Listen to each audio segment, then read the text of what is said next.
Hello everyone, मैं वैभव सिंह आपको स्वागत करता हूं मार्गदर्शन शिक्षा के यूट्यूब चैनल में। और मैं यहां आपको इंटरनेशनल ऑर्गेनाइजेशंस के बारे में पढ़ा रहा हूं। मैं ऑलरेडी आपको G20, G7, BRICS, BIMSTEC, SCO, quad, ITU2 और ऐसी सब ऑर्गेनाइजेशन के बारे में पढ़ा चुका हूं। पिछले 2-3 जो हमारी लेक्चर्स हैं उसमें मैं आपको जो इंटरनेशनल बैंक्स हैं उनके बारे में पढ़ा रहा हूं।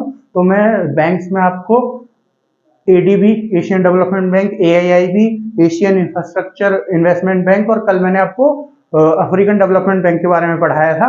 और आज मैं आपको न्यू डेवलपमेंट बैंक के बारे में पढ़ाऊंगा।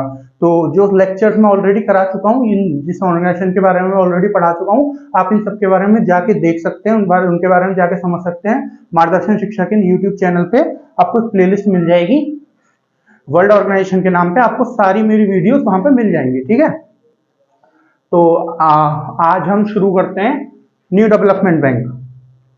तो न्यू डेवलपमेंट बैंक NDB इसकी शॉर्ट फॉर्म है, इसको बोलते हैं न्यू डेवलपमेंट बैंक। तो अगर नाम से इसको समझने की कोशिश करें तो इतना नहीं समझ पाएंगे, क्योंकि ये तो पता चल रहा है ये एक डेवलपमेंट बैंक है, लेकिन न्यू लिखा है, ऐसे किसी रीजन, किसी ऑर्गेनाइजेशन का नाम नहीं लिखा है। ठीक है ना, तो एक नया, अगर नाम से समझने की कोशिश करें तो इसका मतलब निकलेगा ये एक नया डेवलपमेंट बैंक है, लेकिन किस लिए ऐसा कुछ समझ नहीं आ रहा। जैसे जब हमने अफ्रीकन डेवलपमेंट बैंक पढ़ा था तो उसके नाम से समझ में आ रहा था कि एक डेवलपमेंट बैंक है जो अफ्रीका के रीजन के लिए बना है। जब एशियन डेवलपमेंट बैंक पढ़ा था उसमें भी समझ आ रहा था एशिया के लिए बना है। जब एशियन इंफ्रास्ट्रक्चर इन्वेस्टमेंट बैंक पढ़ा था उसमें भी समझ आ रहा था एशिया के लिए बना है। लेकिन यहाँ ऐसा कुछ समझ नहीं आ रहा। जो इसका दूसरा नाम है, जो पहले इसका नाम था जब ये बना था, ये बाद में इसका नाम चेंज कर दिया गया। जो पहले इसका नाम था उससे समझ में आता था। पहले जो इसका नाम था उसका नाम था ब्रिक्स डेवलपमेंट बैंक। वहां से समझ आता था ये ब्रिक्स वाली जो कंट्रीज है, जो ब्रिक्स ऑर्गेनाइजेशन है उसमें जो कंट्री आती है, ये उनके द्वारा बनाया हुआ बैंक है। उन्होंने इसको अपने लिए उस ग्रुप को बनाया ताकि ये अपने जो कंट्रीज हैं या अपने फ्रेंडली नेशन है या आसपास नेबर्स हैं, अपने जो एरिया है वहां पे काम कर सकें। ठीक है, तो आपको ब्रिक्स के बारे में मैं ऑलरेडी बता चुका हूं। ब्रिक्स के बारे में मेरी शायद 3rd या 4th वीडियो थी, वहां पे मैंने ब्रिक्स के बारे में पढ़ाया था। आप मार्गदर्शन शिक्षा केंद्र में आपको जो प्लेलिस्ट है मैंने बताई आपको वर्ल्ड ऑर्गेनाइजेशन के नाम से, वहां पे आपको 3rd या 4th वीडियो होगी, उसमें आपको ब्रिक्स के बारे में सब कुछ पता चल जाएगा। ठीक है, अब हम आपका NBT के बारे में बात करते हैं, न्यू डेवलपमेंट बैंक। अगर इसको डिफाइन करना हो, कोई इससे आपसे पूछने लगे कि इसकी डेफिनेशन क्या होगी NBT की, तो अगर हम NBT की डेफिनेशन की बात करें तो इसकी डेफिनेशन होगी NBT is a multilateral development bank. तो पहले जो इसमें टर्म आ रही है उनसी बात करते हैं, मल्टीलेटरल। मैंने आपको कई बार बता चुका हूं अपनी पहली वीडियोस में भी। तो मल्टीलेटरल का मतलब यहाँ क्या है, मल्टीलेटरल वर्ड का मतलब है ऐसी चीज की बात हो रही है, चाहे वो ऑर्गेनाइजेशन हो, कोई ग्रुप हो या कोई कुछ भी हो, उसमें मल्टीलेटरल का अगर शब्द का यूज हो रहा है ना, मल्टीलेटरल, उसमें मतलब वो बहुत सारे मेंबर्स हैं, 2 से ज्यादा हैं, 2-3 ऐसे नहीं, ज्यादा मेंबर्स की बात हो रही है। ठीक है ना, अगर एक होगा उसमें एक कंट्री की या एक मेंबर की बात होगी, एक पार्टी की बात होगी, तो उसको बोलते हैं यूनी। 2 की बात होगी उसको बोलते हैं बाई, 3 की होगी ट्राई, 4 की होगी आपका क्वाड। ठीक है, अब यहाँ पे बहुत सारे मेंबर्स की बात हो रही है, क्योंकि अभी ये बैंक बना हुआ है, इसमें कुछ मेंबर है, आगे बढ़ते भी रहेंगे, तो ऐसे इसको कुछ नाम नहीं दे सकते, इसलिए इसको मल्टीलेटरल बैंक बोलते हैं, क्योंकि आगे इसमें बढ़ते रहेंगे, हर बार नाम तो चेंज करेंगे नहीं। मल्टीलेटरल से ये पता चल गया हमको कि बहुत सारे में, ठीक है, चाहे नए भी ऐड होंगे तो भी बहुत सारे रहेंगे, थोड़े 2-4 घटेंगे तो भी बहुत सारे रहेंगे। ठीक है, और development bank, multilateral development bank मतलब ये डेवलपमेंट के लिए बनाया गया है। इस बैंक को डेवलपमेंट बैंक, तो मैंने गलती से बैंक लिख दिया है, डेवलपमेंट बैंक। ठीक है, तो ये एक मल्टीलेटरल डेवलपमेंट बैंक है। ये इसकी डेफिनेशन है कि NBT जो है, NDB जो है, न्यू डेवलपमेंट बैंक, ये एक मल्टीलेटरल डेवलपमेंट बैंक है। ठीक है ना, आगे हम बात करें इसके बना कब था। Founded in 2014 at 6th BRIC summit in Fortaleza, Brazil, Fortaleza, Brazil. ठीक है, थोड़ा डिफिकल्ट नाम है, फोर्टालिजा, ब्राजील। तो ये 2014 में बन गया था बैंक, 2014 में बनके तैयार हो गया था बैंक। कब तैयार हुआ था, मैंने आपको जैसे बताया इसका नाम ब्रिक्स डेवलपमेंट बैंक था। इसका मतलब ये ब्रिक्स कंट्री ने बनाया है। तो जो ब्रिक्स का जो 6th समिट था ना, जो आपका हुआ था ब्राजील फोर्टाजिला में, फोर्टलिजा में जो आपका ब्राजील का 6 समिट हुआ था, वहां पे इसको बनाया गया था। अगर हम इसके बैकग्राउंड की बात करें तो कैसे कैसे इसकी बातचीत शुरू हुई, कैसे कैसे इसका प्रपोजल आया, ठीक है, फिर कैसे कैसे प्रोग्रेस हुई, कैसे कैसे बना। तो सबसे पहले जो इसका प्रपोजल था वो 2012 में आया था। 2012 में जो 4th ब्रिक्स की समिट हुई थी ना, वो न्यू दिल्ली में हुई थी। तो इंडिया ने इसका प्रपोजल रखा कि हमको एक ऐसा बैंक बनाना चाहिए जो हमारी कंट्रीज हैं, जो हमारा रीजन है कंट्रीज का, उस रीजन में डेवलपमेंट प्रोजेक्ट्स, इकोनॉमिक डेवलपमेंट हो, चाहे इंफ्रास्ट्रक्चर डेवलपमेंट हो, चाहे किसी सेक्टर की बात करें, हेल्थ सेक्टर हो, एजुकेशन सेक्टर हो, या किसी भी सेक्टर में, चाहे इन्वायरमेंटल सेक्टर हो, चाहे सोशल लाइफ हो, कल्चरल लाइफ हो, किसी भी सेक्टर में डेवलपमेंट को प्रमोट करे और उसके लिए इन्वेस्टमेंट प्रोवाइड करे, उसके लिए लोन प्रोवाइड करके करे, ऐसा बैंक बनाए। ये प्रपोजल इंडिया ने दिया। ये जो प्रपोजल था ना कि ऐसा एक बैंक बनाए, उस टाइम पे उसका कोई नाम नहीं था, तो ऐसा बस बोला था कि ऐसा एक बैंक बनाए। यही इस जो 2012 की जो 4th ब्रिक्स समिट, इसकी मेन थीम भी इंडिया ने यही रखी थी, क्योंकि जो जहां पे समिट होती है, जो होस्ट मेंबर होता है वही थीम वगैरह डिसाइड करता है, वही डिसाइड करता है किस किस बातों पे बात करेंगे हम यहाँ पे, बाकी सब अपने इनपुट्स देते हैं, फिर डिसाइड वही करता है कि किन किन बातों पे बात होगी, ठीक है। तो इंडिया ने इसको मेन थीम रखा था सर हमको एक ऐसा डेवलपमेंट बैंक बनाना है जो हमारे रीजन के लिए काम करे, जो हमको इन्वेस्टमेंट और लोन प्रोवाइड करे, ठीक है। तो 2012 में इसका फर्स्ट प्रपोजल दिया गया इंडिया के द्वारा। फिर जब 2013 वाली समिट हुई, 2012 में पहला प्रपोजल, और जो 2013 वाली समिट हुई आपकी, जो थी आपकी 5th समिट, जो थी आपकी 5th समिट, 2012 वाली 4th समिट, 2013 वाली 5th समिट, जो आपकी डरबन साउथ अफ्रीका में हुई थी। वहां पे सब कंट्री ग्रुप को, इस बैंक को बनाने के लिए रेडी हो गई, सबने बता दिया कि हाँ ये हमारे इनपुट है, ये हमको करना है इस ग्रुप से, ये हमारे ऑब्जेक्टिव है। और फिर 2014 में 6th समिट में फाइनली जो ब्राजील में हुई थी, यहाँ पे ये साइन हो गया कि हमको ये बनाना है, ये इस बैंक को बना दिया गया, ठीक है ना। तो अगर इसकी हिस्ट्री की बात करें, 2012 में प्रपोजल आया इंडिया के द्वारा, 2013 में ये 4th ब्रिक्स समिट थी, 5th ब्रिक्स समिट थी 2013 में, जहां पे डरबन में हुई थी, जो यहाँ पे कंट्रीज एग्री हो गई सब, और ये 2014 में बैंक बनकर तैयार हो गया, जो 6th ब्रिक्स समिट थी, जो ब्राजील में हुई थी, ठीक है। अब इसके हेडक्वार्टर्स की बात करें, इसमें हेडक्वार्टर्स इसके कहाँ है? इसके हेडक्वार्टर हैं शांघाई, चाइना। शांघाई भी चाइना की कैपिटल नहीं है, जो हमने कल पढ़ाया, जो परसों पढ़ाया था, एशियन डेवलपमेंट बैंक, उसके जो हेडक्वार्टर थे वो तो बीजिंग में, बीजिंग है चाइना की कैपिटल, शंघाई नहीं है। शंघाई बहुत बड़ी आपकी सिटी है वहां पे चाइना में, ठीक है, बहुत बड़ी सिटी है, लेकिन इसकी कैपिटल नहीं है शंघाई, ठीक है। तो इसके जो हेडक्वार्टर्स हैं आपके न्यू डेवलपमेंट बैंक के, ये शंघाई में है, चाइना में, ठीक है। तो आपने अब तक क्या क्या पढ़ा? इसकी डेफिनेशन है, ये एक मल्टीलेटरल डेवलपमेंट बैंक है। ये फाउंड कब हुआ था? 2014 में, जो 6th ब्रिक्स समिट थी ब्राजील में, वहां पे फाउंड हुआ था, वहां पे बनाया गया था। 2012 में इसका प्रपोजल दिया गया, 2013 में कंट्री एग्री हुई, और 2014 में फाइनली इस बैंक को बना दिया गया, और इसका हेडक्वार्टर कहाँ है? शंघाई, चाइना में, ठीक है।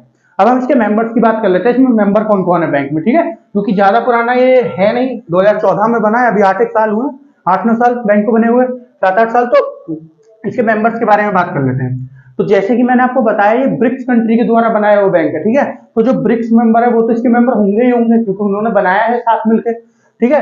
तो अगर फाउंडिंग मेंबर्स की बात करूं, मैंने भी बताया इन ब्रिक्स मेंबर ने बना है, तो वही फाउंडिंग मेंबर है इसके। तो ब्रिक्स के जो 5 मेंबर है ना, 5 ब्रिक्स नेशन जो है, वो इसके फाउंडिंग मेंबर्स हैं। अब ब्रिक्स में कौन कौन आता है? देखो, अगर हम ब्रिक्स को लिखें, BRICS, जो हर एक अल्फाबेट है ना ब्रिक्स का, वो उस कंट्री के नाम को डिनोट करता है। जैसे बी, जो पहला अल्फाबेट है, बी फॉर ब्राजील, आर दूसरा alphabet, R for Russia, I for India, C for China, S for South Africa, ठीक है ना। तो ये सबके कंट्रीज के नाम के पहले अल्फाबेट से मिलके ये ब्रिक्स का नाम बना है, ठीक है ना। इसके बाद फ्रेंड्स, मैं आपका दोबारा से स्वागत करता हूँ। वो वीडियो बीच में रुक गई थी, तो कुछ टेक्निकल प्रॉब्लम की वजह से, तो हम दोबारा शुरू कर लेते हैं। यहाँ से मैं आपको मेंबर्स पढ़ा रहा था, यहाँ पे वीडियो बंद हो गई थी, मेंबर्स के बारे में आपको बता रहा था, और मैं आपको क्या क्या बता चुका हूँ। अगर तो उसमें कुछ मिस होता है तो मैं आपको पहले से बता देता हूँ। ये NBD बैंक है, जिसको ब्रिक्स बैंक कहते थे पहले, और इस बैंक की डेफिनेशन है, ये एक मल्टीलेटरल डेवलपमेंट बैंक है, ठीक है। ये बहुत सारी कंट्रीज को ने मिलकर ये बैंक को बनाया है ना। और 2014 में ये बना था। जो 6th ब्रिक्स समिट थी उसमें, जो ब्राजील में हुई थी, ठीक है। जो इसका प्रपोजल था वो 2012 में न्यू दिल्ली में समिट हुई थी। इंडिया ने उसको दिया था प्रपोजल को कि बैंक बनाना चाहिए जो हमारे डेवलपमेंट प्रोजेक्ट जो पर्पज थे उनको सर्व कर सके। फिर 2013 में डरबन में हुई थी, जो साउथ अफ्रीका में आपको मीटिंग, यहाँ पे कंट्री सब एग्री हुई, सब अपनी नेगोशिएशन पूरी हुई और 2014 में इस बैंक को बना के तैयार कर लिया गया। जो इसका हेडक्वार्टर है वो आपका शंघाई चाइना में है, ठीक है। अब इसके मेंबर्स की बात करते हैं, मेंबर्स पे थे हम। तो जो इसके मेंबर्स है, जैसे कि मैंने बताया, इसका पुराना नाम ब्रिक्स डेवलपमेंट बैंक था और ये ब्रिक्स कंट्रीज ने मिलकर बनाया है। तो जो ब्रिक्स कंट्रीज है वो तो इसके पार्ट होंगे ही होंगे, इसके मेंबर्स होंगे ही होंगे। तो इसके फाउंडिंग मेंबर जो है, जितनी भी ब्रिक्स कंट्रीज है, 5 ब्रिक्स कंट्री है, ये पांचों की पांचों इसकी फाउंडिंग मेंबर्स हैं। कौन कौन सी है ब्रिक्स कंट्री?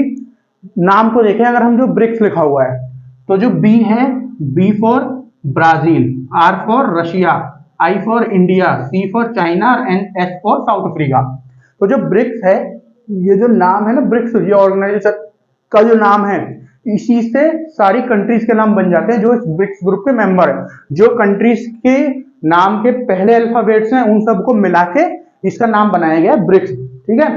तो आपको ये सब मैंने बहुत अच्छे से समझाया है ब्रिक्स के बारे में, जो आप मार्गदर्शन शिक्षा केंद्र यूट्यूब चैनल पे जाके और वहां पे वर्ल्ड ऑर्गेनाइजेशन वाली प्लेलिस्ट खोलेंगे, उसमें 3rd या 4th वीडियो है ब्रिक्स की। उसमें बाकायदा लिखा हुआ है ऊपर कि ब्रिक्स वाली वीडियो है ये, ब्रिक्स के बारे में सब कुछ आप जान सकते हैं। तो आप वो वीडियो जाके देख लीजिएगा इस वीडियो के बाद, तो आपको ब्रिक्स के बारे में सारा कुछ पता चल जाएगा। तो ये 5 कंट्रीज हैं जो इसके फाउंडिंग मेंबर्स हैं। तो 5 इसके मेंबर ये हो गए, और कुछ जो नए मेंबर कुछ ऐड हुए हैं वो है आपके बांग्लादेश, यूएई, यूरुग्वे और इजिप्ट, ठीक है। तो ये 4 हैं जो नए मेंबर ऐड हुए हैं। तो जैसे ये 5 मेंबर्स हैं फाउंडिंग मेंबर्स। अगर हम बात करें बी से ब्राजील की, ब्राजील कहां पे पड़ता है वर्ल्ड मैप में? देखें, ये पड़ता है आपका साउथ अमेरिका में।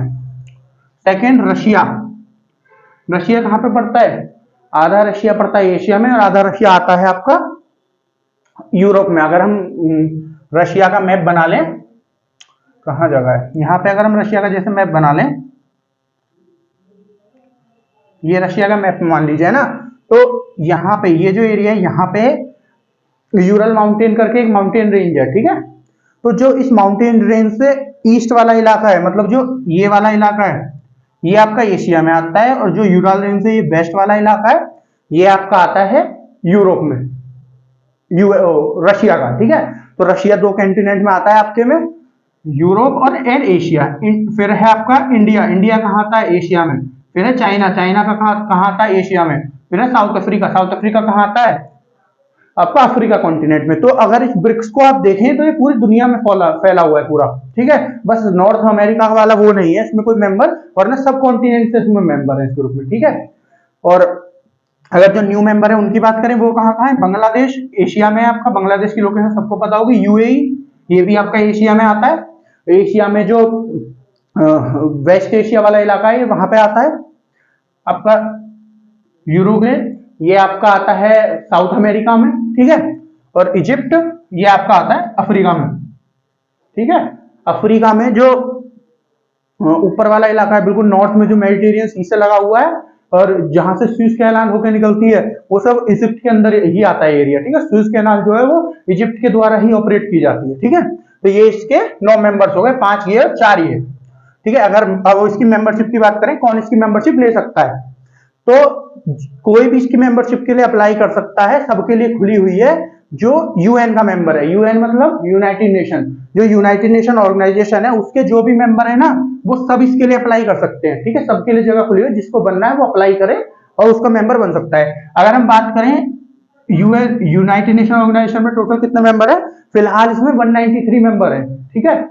193 मेंबर है, तो ये सारे के सारे जो चाहे इसके लिए अप्लाई कर सकता है और इसका मेंबर बन सकता है, ठीक है। अब हम इसके ऑब्जेक्टिव्स की बात करते हैं। इसके ऑब्जेक्टिव्स मतलब इसके एम क्या है, इसके गोल क्या है, क्या इसका एजेंडा है, किस लिए इसको बनाया गया है, इसको क्या क्या काम करने हैं, क्योंकि अभी तो 2014 में बना है, नया ही ऑर्गेनाइजेशन है, नया ही बैंक है, तो इसको सारे ऑब्जेक्ट मतलब क्या इसका एम है, क्या गोल है, कि इसको क्या अचीव करना है, ठीक है।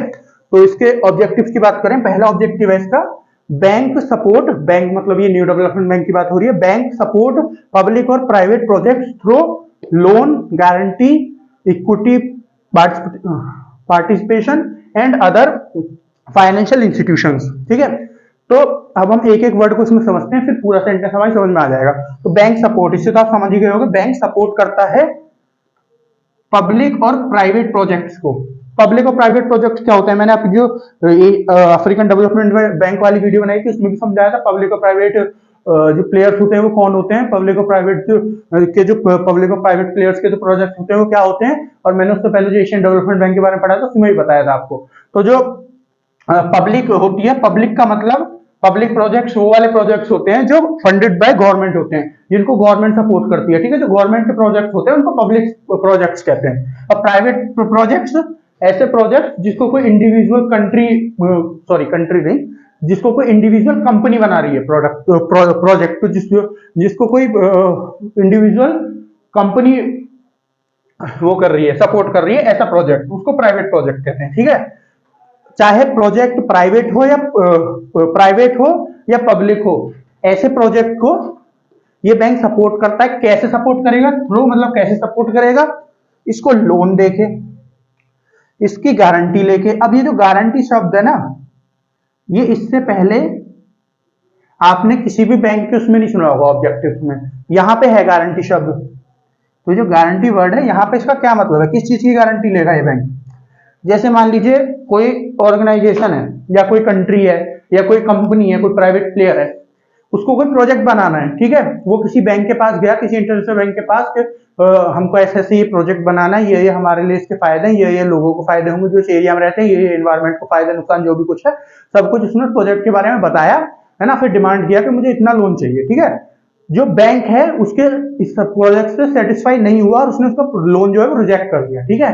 फिर ये वो जो प्राइवेट प्लेयर होगा वो क्या करेगा, ये न्यू डेवलपमेंट बैंक के पास जाएगा और न्यू डेवलपमेंट बैंक से बात करेगा, ठीक है। और न्यू डेवलपमेंट बैंक फिर उसके बिहाफ पे, जो प्राइवेट प्लेयर है उसके बिहाफ पे, उसकी तरफ से जिस बैंक ने उसका वो रिजेक्ट किया था वहां पे या किसी और बैंक में उसे लेके जाएगा और उसके बिहाफ पे नेगोशिएशंस करेगा उसकी तरफ से सारी, के जो भी उसने सब कुछ प्रोजेक्ट उसको दोबारा से समझाएगा और फिर उसकी गारंटी लेगा प्राइवेट प्लेयर की कि अगर कुछ नुकसान ये आपका करता है तो उसकी गारंटी हम देते हैं, उसको सब कुछ हम संभालेंगे इसके बाद, ठीक है। आपको फिर कोई परेशानी लेने की जरूरत नहीं है। और ये एक रेपुटेटेड इंटरनेशनल बैंक है तो इसकी बात सुन भी ली जाती है, ठीक है ना। रेपुटेटेड बैंक है, इतना बड़ा, ये जो इसकी कंट्रीज हैं आप अगर देखें 5 कंट्रीज जो इसकी फाउंडिंग मेंबर्स है, Brazil, Russia, India, China, south Africa, सब इतनी बड़ी बड़ी इकोनॉमीज हैं। जब इतनी बड़ी बड़ी इकोनॉमीज इसके मेंबर्स हैं तो सीधी सारी बात है इसका रेपुटेशन भी अच्छी होगी, तो इसकी वो बैंक बात ही मान लेते हैं फिर उसको लोन भी प्रोवाइड करा देते हैं। तो गारंटी इस तरह से काम करती है यहाँ पे। तो लोन्स प्रोवाइड करके, गारंटी लेके, इक्विटी पार्टिसिपेशन लेके, मतलब अपनी पार्टिसिपेशन उसमें रखेगा, जो भी प्रोजेक्ट होगा अच्छे से, कि सब काम देखेगा क्या क्या चल रहा है, सब अपनी नजरों के नीचे रखेगा क्या क्या हो रहा है क्या क्या नहीं हो रहा है, ठीक है। जो अपनी गारंटी देगा तो उस पर ध्यान तो देना बनता ही है, वरना फिर क्या फायदा गारंटी देने का। Next, and other financial instruments, कोई और अदर फाइनेंशियल चीज की जरूरत है, फाइनेंशियली किसी चीज की जरूरत है, वो सब भी प्रोवाइड करेगा, ठीक है। तो बैंक जो है, कोई भी ये जो बैंक है वो सपोर्ट करेगा कोई भी पब्लिक और प्राइवेट प्रोजेक्ट को, ठीक है। कैसे सपोर्ट करेगा, उसको लोन प्रोवाइड करके, उसको उसकी गारंटी लेके, उसमें अपना पार्टिसिपेशन दिखा के इक्वली, या तो फिर कोई और फाइनेंशियल हेल्प चाहिए उसको, कोई फाइनेंशियल और कोई चीज चाहिए उसमें उसकी हेल्प करके। फिर नेक्स्ट इसका objective, to promote infrastructure sustainable and sustainable and environment friendly projects, ठीक है। ये ऑब्जेक्टिव क्या कह रहा है, ये जो बैंक है आपका न्यू डेवलपमेंट बैंक, ये प्रमोट करेगा इंफ्रास्ट्रक्चर प्रोजेक्ट्स को, जो सस्टेनेबल प्रोजेक्ट्स होंगे उनको, जिससे कुछ को नुकसान ना हो, और एनवायरमेंट फ्रेंडली प्रोजेक्ट्स को। तो इंफ्रास्ट्रक्चर मतलब ये रोड, रेलवेज और ये सब सामान बनाने का, बिल्डिंग कोई कंपनी बनानी है, ऐसे जो प्रोजेक्ट्स होते हैं, कोई डैम बनाना है या कुछ ब्रिज बनाना है, ऐसे सब जो बनाने वाली चीज होती है उनको इंफ्रास्ट्रक्चर कहते हैं। तो जो इंफ्रास्ट्रक्चर प्रोजेक्ट होंगे उनको सपोर्ट करेगा, उनको प्रमोट करेगा। सस्टेनेबल प्रोजेक्ट्स होने चाहिए, वो सस्टेनेबल मतलब किसी से उसको नुकसान ना हो। जैसे मान लीजिए हमने यहाँ डैम बना दिया किसी नदी पे, ठीक है, और उसके पानी की वजह से जो आसपास के गांव हैं वो खराब हो रहे हैं, उनमें पानी भर जा रहा है, उनमें बाढ़ आ जा रही है। जो उनके खेत हैं उस नदी के आसपास, नहर के आसपास, वो उनमें पानी भर जा रहा है, वो अच्छे से अपनी फसल को नहीं उगा पा रहे हैं, तो उनको वहां से लोगों को नुकसान है, तो फिर उनको वो गांव छोड़ के जाना पड़ेगा। ऐसा कोई नुकसान ना हो, जो लोकल पीपल है उनको उससे फायदा होना चाहिए। और एनवायरमेंट फ्रेंडली प्रोजेक्ट हो, एनवायरमेंट फ्रेंडली जिसको एनवायरमेंट को भी, जिससे कोई नुकसान ना हो। मान लीजिए हमने कोई कोल कोल पावर प्लांट बना दिया जिससे इलेक्ट्रिसिटी बनती है, ऐसा कोई पावर प्लांट बना दिया कोल के द्वारा। अब कोल को हमने जला के इलेक्ट्रिसिटी तो बना ली, लेकिन जो उसकी रेडिएशन से जो उसके धुएं जो उसमें से डिफरेंट डिफरेंट गैस निकल रही है वो इन्वायरमेंट को भी तबाह करेंगी और आसपास जो लोग रह रहे हैं वहां पे जो गांव जो भी कोई गांव शहर होगा उसके लोगों को भी प्रभाव में डालेगी। तो ऐसे प्रोजेक्ट भी ना हो, ठीक है। तो जो प्रोजेक्ट इंफ्रास्ट्रक्चर प्रोजेक्ट हो, सस्टेनेबल प्रोजेक्ट हो, जिनसे सबको नुकसान ना हो और एनवायरनमेंट को भी नुकसान ना हो, एनवायरनमेंट फ्रेंडली प्रोजेक्ट्स हो, ऐसे प्रोजेक्ट्स को ये प्रमोट करता है, ठीक है, जो आपका न्यू डेवलपमेंट बैंक है। Next, establish extensive network of global global partnership with other development institutions. अगर आपको दिखना हो, थोड़ा छोटा है यहाँ पे, ठीक है, तो मैं जो बोल रहा हूँ उस पर आप ध्यान दीजिएगा। तो इसका थर्ड ऑब्जेक्टिव है establish extensive network of global partnership with other development institution. तो ये जो है ऐसा एक नेटवर्क बनाएगा, ठीक है, जिस नेटवर्क पे ये जो और इंटरनेशनल ऑर्गेनाइजेशन है और कोई बैंक है, ठीक है, और कोई बैंक है डेवलपमेंट बैंक जो सेम काम करता है, उस बैंक के साथ कोऑपरेट करके, जैसे मान लीजिए कोई प्रोजेक्ट इसको, जैसे मैंने आपको गारंटी वाला वो दिया था एग्जांपल कि ये गारंटी लेगा किसी, जैसे मान लीजिए एक प्राइवेट प्लेयर है वो आया वर्ल्ड बैंक के पास गया, वर्ल्ड बैंक ने उसका लोन रिजेक्ट कर दिया, फिर ये न्यू डेवलपमेंट बैंक के पास गया, न्यू डेवलपमेंट ने फिर उसके बिहाफ पे वर्ल्ड बैंक से बात की तो वर्ल्ड बैंक ने उसको लोन प्रोवाइड करा दिया। इसमें इसका भी हाथ हो, इसने भी लोन प्रोवाइड किया न्यू डेवलपमेंट बैंक में, ठीक है। और तो यहाँ पे क्या हुआ इस प्रोजेक्ट में, उस प्राइवेट प्लेयर के प्रोजेक्ट में, कि इन दोनों जो है, इन दोनों बैंक्स ने, वर्ल्ड बैंक और आपका न्यू डेवलपमेंट बैंक ने साथ मिलकर काम किया, ठीक है। तो ये एक ऐसा नेटवर्क बनाएगा न्यू डेवलपमेंट बैंक जो है, जिसमें ये जो अदर ग्लोबल पार्टनरशिप है ना, मतलब अदर जो ग्लोबल पार्टनर हैं उनके साथ मिलके पार्टनरशिप करके जो काम है उसको करेगा, मतलब और प्रोजेक्ट उनके साथ मिलके फंड करेगा, ठीक है, ज्यादा से ज्यादा प्रोजेक्ट और ऑर्गेनाइजेशन के भी साथ मिलके फंड करेगा। ऐसा नहीं है कि मान लीजिए इसके कॉम्पिटिटर है वर्ल्ड बैंक, ठीक है, तो उसके साथ फिर कोई प्रोजेक्ट फंड ही ना करे तो दोनों को नुकसान है, ठीक है। तो उनके साथ भी कोऑपरेट करेगा, कोऑपरेशन उनके साथ करके अपनी नेगोशिएशन आपस में करके और काम करेंगे दोनों, ठीक है। ये भी इसका एक ऑब्जेक्टिव है। फोर्थ इसका objective, building knowledge sharing platform among developing countries. तो डेवलपिंग कंट्रीज जो होंगी, डेवलपिंग कंट्रीज जो पूरी तरह अभी डेवलप नहीं होनी, जिनमें काम चल रहा है, जो पूरी तरह अभी तक डेवलप नहीं हुई है, जिनमें काम चल रहा है, तो ये जो बैंक होते हैं डेवलपमेंट बैंक, से डेवलपिंग कंट्रीज पे फोकस करते हैं, क्योंकि जो डेवलप कंट्री होगी उनको इतनी जरूरत नहीं है ना इंफ्रास्ट्रक्चर की, मतलब उनके यहाँ इंफ्रास्ट्रक्चर पहले से है, पैसे की भी उनको इतनी कमी नहीं होती। डेवलपिंग कंट्रीज जो होती है इन्हीं को इंफ्रास्ट्रक्चर बनाना है, इन्हीं को एनर्जी प्रॉब्लम हो सकती है, इन्हीं को इन्वायरमेंटल जो प्रॉब्लम होती है वो ज्यादातर होती है। तो ये जो पैसे बैंक जो है वो डेवलपिंग कंट्रीज पे फोकस करते हैं ज्यादातर, तो इन्हीं को ज्यादा पैसे की जरूरत पड़ेगी क्योंकि इनको बहुत सारा काम करना है अपने यहाँ ये बनाने के लिए। तो ये एक ऐसा प्लेटफॉर्म बनाएगा, एक नॉलेज शेयरिंग प्लेटफॉर्म, जो ये डेवलपिंग कंट्रीज हैं ये अपनी नॉलेज एक दूसरे के साथ शेयर कर सके, ठीक है। ये एक ऐसा प्लेटफॉर्म बनाएगा, जैसे इंडिया किसी चीज में अच्छा है वो किसी और डेवलपिंग कंट्री की हेल्प कर दे, ठीक है। जैसे मान लीजिए इजिप्ट किसी चीज में अच्छा है वो इंडिया की किसी में हेल्प कर दे, इंडिया की चीज में अच्छा है वो इजिप्ट की कर दे, यूएई की कर दे, बांग्लादेश की कर दे, ठीक है। तो ऐसे ही एक प्लेटफॉर्म होगा जिसमें डेवलपिंग कंट्रीज आपस में बात करेंगे, एक दूसरे को कोऑपरेट करेंगे और एक दूसरे की मदद करने की कोशिश करेंगे। तो ये इसके 4 ऑब्जेक्टिव हो गए। क्या क्या ऑब्जेक्टिव होगा इसके, ये जो बैंक है सपोर्ट करेगा कोई भी प्राइवेट और कोई भी पब्लिक और प्राइवेट प्रोजेक्ट को कैसे करेगा, loan guarantee equal participation and other financial institution, ठीक है। कोई भी लोन देके उसकी गारंटी लेके या फिर उसमें इक्वली पार्टिसिपेशन करके और या फिर कोई फाइनेंशियल और कोई मदद चाहिए उससे। दूसरा, प्रमोट करेगा इंफ्रास्ट्रक्चर सस्टेनेबल और इन्वायरमेंट फ्रेंडली प्रोजेक्ट को, जो प्रोजेक्ट इंफ्रास्ट्रक्चर पर फोकस करे, जो किसी को वैसे भी परेशान ना करे, सबके लिए अच्छा हो, बैलेंस प्रोजेक्ट हो, सस्टेनेबल प्रोजेक्ट हो और इन्वायरमेंट फ्रेंडली, जो इन्वायरमेंट को भी खराब ना करे, ऐसे प्रोजेक्ट पे। फिर नेक्स्ट है, एक स्टैब्लिश करेगा एक नेटवर्क, जिस नेटवर्क पे ये अदर जो सेम काम करने वाले बैंक हैं ऑर्गेनाइजेशन है उनके साथ मिलके प्रोजेक्ट फंड करेगा, उनके साथ अच्छे से कोऑपरेट करेगा। और नेक्स्ट, नॉलेज शेयरिंग प्लेटफॉर्म एक बनाएगा जो डेवलपिंग कंट्रीज है आपस में एक दूसरे की मदद कर सके। तो ये इसके 4 ऑब्जेक्टिव हो गए, ठीक है। अब हम बात करते हैं शेयर होल्डर्स की। इसमें शेयर होल्डर्स कौन कौन है, तो अगर हम बात करें शेयर होल्डर्स कैसे बनते हैं इसके, ठीक है। मैंने आपको पिछली तीनों वीडियोस में जो बैंक की मैंने बनाई है, डेवलपमेंट बैंक की, AIIB, एशियन डेवलपमेंट बैंक और अफ्रीकन डेवलपमेंट बैंक, उसमें बताया ये बैंक पैसे कहां से लाते हैं, ठीक है। कैसे लाएंगे? इनमें ऐसे बैंक तो ये है नहीं कि हम लोग जाके नॉर्मल खाता खुलवाएंगे, अपना अकाउंट खुलवाएंगे और अपने जो पैसे जमा करते हैं उससे सारा कुछ काम करते हैं, लोन देना है, इन जो ब्याज लगेगा उससे पैसे कमाना है, ऐसा तो कुछ होता नहीं है। ये दो तरीके होते हैं इसमें, जो मेंबर कंट्रीज होते हैं वो डोनेशन देते हैं, ठीक है, डोनेशन से पैसे कमाते हैं, दूसरा ये अपने बॉन्ड इशू करते हैं। ये मैंने सारा कुछ आपको बताया है, आप जाके पिछले वाली वीडियो में देख सकते हैं बॉन्ड कैसे इशू होते हैं, उससे कैसे कैसे पैसे कमाए जाते हैं, ठीक है। तो शेयर होल्डर्स की बात करें, जितने डोनेशन देंगे, जिस हिसाब से पैसे देते हैं उस हिसाब से इनकी शेयरिंग, जो इसके शेयर बैंक के उनको मिल जाते हैं। तो पहला पॉइंट है शेयरिंग होल्डिंग में, all BRICS countries always have equal share. BRICS country ने बनाया है ग्रुप, ठीक है, तो ये पांचों कंट्री हैं, इनके पास हमेशा इक्वल शेयर ही होंगे, ठीक है, इक्वल शेयर। जैसे बैंक जब बना होगा 2014 में, कोई और मेंबर नहीं था, इसके 5 ही मेंबर थे, तो इन सबके पास 20-20% मेंबरशिप होगी, 100% है, 20-20% इनके पास होगी, इन्होंने बराबर बराबर पैसा दे दिया होगा, ठीक है। फिर जब मेंबर्स ऐड हुए इसमें नए, नेक्स्ट पॉइंट क्या कहता है, when any new member country add that also get some shares, ठीक है, इक्वल शेयर्स नहीं है यहाँ पे, सम शेयर्स है, इक्वल नहीं है यहाँ पे, सम शेयर्स, कुछ शेयर्स को मिल जाएंगे। तो जैसे कोई नई कंट्री ऐड हुई, ठीक है, और ये 5 मेंबर कंट्रीज के पास सारे शेयर हैं 20-20%, और जैसे मान लीजिए बांग्लादेश ऐड हुई, तो जितना इसने डोनेशन देता है उस हिसाब से उन कंट्रीज में से थोड़ा थोड़ा शेयर निकल गए, जैसे किसी में से, जैसे सब में, पांचों में से 0.22% शेयर निकल गया, ठीक है, और जो शेयर बना उनको प्लस करके वो उसको मिल गया, बांग्लादेश को 5 में से निकल गया, 0.22 का मतलब 1% शेयर बन गया 5 का मिला के, ठीक है, तो 1% शेयर बांग्लादेश को मिल गया, ऐसे इनको शेयर मिलेंगे। ये जो 5 ब्रिक्स कंट्रीज है ना, इनके पास हमेशा बराबर शेयर रहेगा, ठीक है ना, बराबर शेयर परसेंटेज में हमेशा बराबर ही रहेगा, जैसे नई कंट्री ऐड होंगी वो कम होता रहेगा, लेकिन कम भी बराबर उसमें रहेगा हमेशा, ठीक है ना। नेक्स्ट है आपका वोटिंग राइट्स। वोटिंग राइट्स क्या होते हैं? वोटिंग राइट्स किस लिए यूज होते हैं इसमें?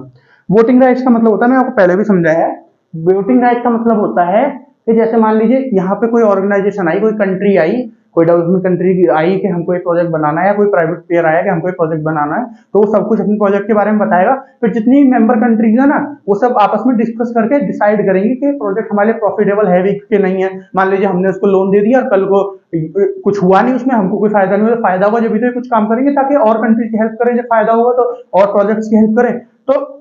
तो ये कंट्री सब आपस में बैठ कर डिस्कस करती हैं, फिर वोटिंग करती हैं। अगर वोटिंग जो ज्यादा सपोर्ट करने के उसमें आया तो सपोर्ट कर देंगे, ना सपोर्ट करने में आया तो नहीं सपोर्ट करेंगे।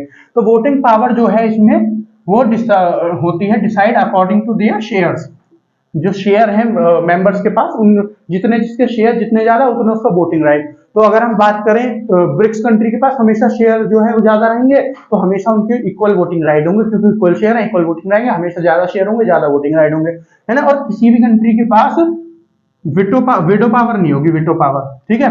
पहले हम जानते हैं वीटो पावर क्या होती है। वीटो पावर जो है वो आपका यूनाइटेड नेशन में चलती है। यूनाइटेड नेशन जो ऑर्गेनाइजेशन है, वहां पे जो उसके 5 परमानेंट मेंबर हैं, आपका US, UK, France, Russia, China, इनके पास वीटो पावर है। वीटो पावर का मतलब क्या है यहाँ पे, जैसे मान लीजिए इसके कितने मेंबर्स हैं, 9, 5 मेंबर्स ये जो फाउंडिंग मेंबर्स है ब्रिक्स वाले, और 4 नए ऐड हुए, ठीक है। इसमें मान लीजिए इन पांचों के पास मान लीजिए है नहीं किसी के पास, पर मान लीजिए इन पांचों के पास वीटो पावर है, ठीक है। कोई प्रोजेक्ट आया, ठीक है, अब चाइना का मान लीजिए बनती नहीं है किसी कंट्री से, किसी का प्रोजेक्ट आया उससे बनती नहीं है चाइना की, है ना। तो ये सब कंट्री तो मान लीजिए हाँ कर दें, है ना, ये नीचे वाली 4 भी कर दें, और ये बाकी चाइना को छोड़ कर 4 बची ये भी कर दें। लेकिन इन पांचों के पास वीटो पावर है, तो इन्होंने तो यूज करी नहीं, चाइना ने यूज कर ली अपनी वीटो पावर कि नहीं जी हम इसकी हेल्प नहीं करेंगे, मैं वीटो पावर यूज कर रहा हूँ, ठीक है। तो वो पूरा का पूरा प्रोजेक्ट नल पॉइंट हो जाएगा, मतलब वो बिल्कुल खत्म हो जाएगा। फिर उसको कोई ये फिर मतलब एक ने वीटो पावर यूज कर ली नहीं में, तो वो प्रोजेक्ट पूरा नहीं हो गया, ठीक है, बिल्कुल कैंसिल हो गया। तो ऐसे होती है वीटो पावर यूज, ठीक है। तो लेकिन जैसे मैंने आपको बताया इनके पास हमेशा बराबर और ज्यादा शेयर रहेंगे, लेकिन वीटो पावर किसी के पास नहीं होगी क्या, क्योंकि जैसे हम इन पांचों ये फाउंडिंग मेंबर से इनको वीटो पावर देते हैं, नहीं, किसी के पास वीटो पावर नहीं होगी। वोटिंग पावर उनकी शेयरिंग के हिसाब से होगी जो उसके शेयर है, लेकिन वीटो पावर किसी के पास नहीं होगी, ठीक है। तो ये इसके शेयर होल्डिंग्स है। क्या क्या शेयर होल्डिंग्स है कि जितनी ब्रिक्स कंट्री है उनके पास हमेशा इक्वल शेयर रहेंगे, जो नई कंट्री ऐड होगी उसकी डोनेशंस के हिसाब से उसको शेयर्स दे दिए जाएंगे, और वोटिंग पावर हमेशा सेम होगी, मतलब सेम जो ब्रिक्स कंट्री है उनकी तो हमेशा सेम होगी, क्योंकि उनके शेयर हमेशा सेम रहेंगे। तो जितने जिसके शेयर उस हिसाब से उनकी वोटिंग पावर होगी, और वीटो जो है वीटो पावर किसी के पास होगी नहीं, ठीक है। अब अचीवमेंट्स की बात करते हैं। इस ग्रुप के अभी तक अचीवमेंट्स क्या क्या है, इसने क्या क्या अचीव कर लिया पिछले 8 सालों में, ठीक है। पिछले 8 सालों में इसने क्या क्या अचीव कर लिया।